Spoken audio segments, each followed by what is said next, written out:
Once upon a time there lived a very poor beggar in a village. He was very poor and survived by begging for coins. Every day he watched others go by, smiling, working, eating, living. And every day he sat in the same corner, asking himself the same question. Why me? Why am I the one with nothing? One morning, with frustration in his heart and dust on his feet, he walked to the nearby monastery and asked Buddha a question he had buried for years. Why am I so poor while others around me live well? What did I do to deserve this life?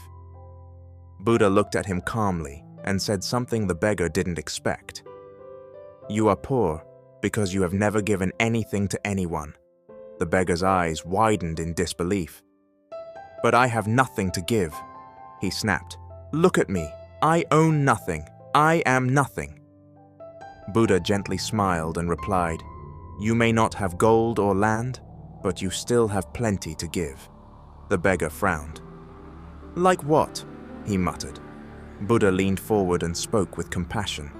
You have a smile that can lift someone's entire day. You have a mouth, capable of sharing kind words, encouragement, or praise. You have 2 eyes that can look at others with understanding instead of judgment. And you have 2 hands, strong enough to help others in need. Anyone who has these can never truly be poor.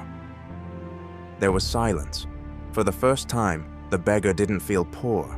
He felt rich. That day, he returned to his corner. But he wasn't the same. He smiled at a child passing by. He helped a woman carry her basket. He complimented a tired laborer. He listened to a stranger's sorrow. He gave, not money, not food, but the things he never realized he had. And slowly, something strange happened.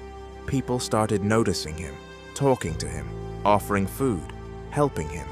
He was still the same man in the same village, but somehow his world had changed. Not because the world changed, but because he did. Poverty isn't the absence of wealth, it's the absence of giving. The law of karma is simple. What you give finds its way back. Compassion, help, kindness. The more you offer, the more life will offer you in return. So even if you think you have nothing, remember, you already carry the greatest treasures: a kind heart, helping hands, and a soul that can lift others. Give them freely, and you'll never feel poor again.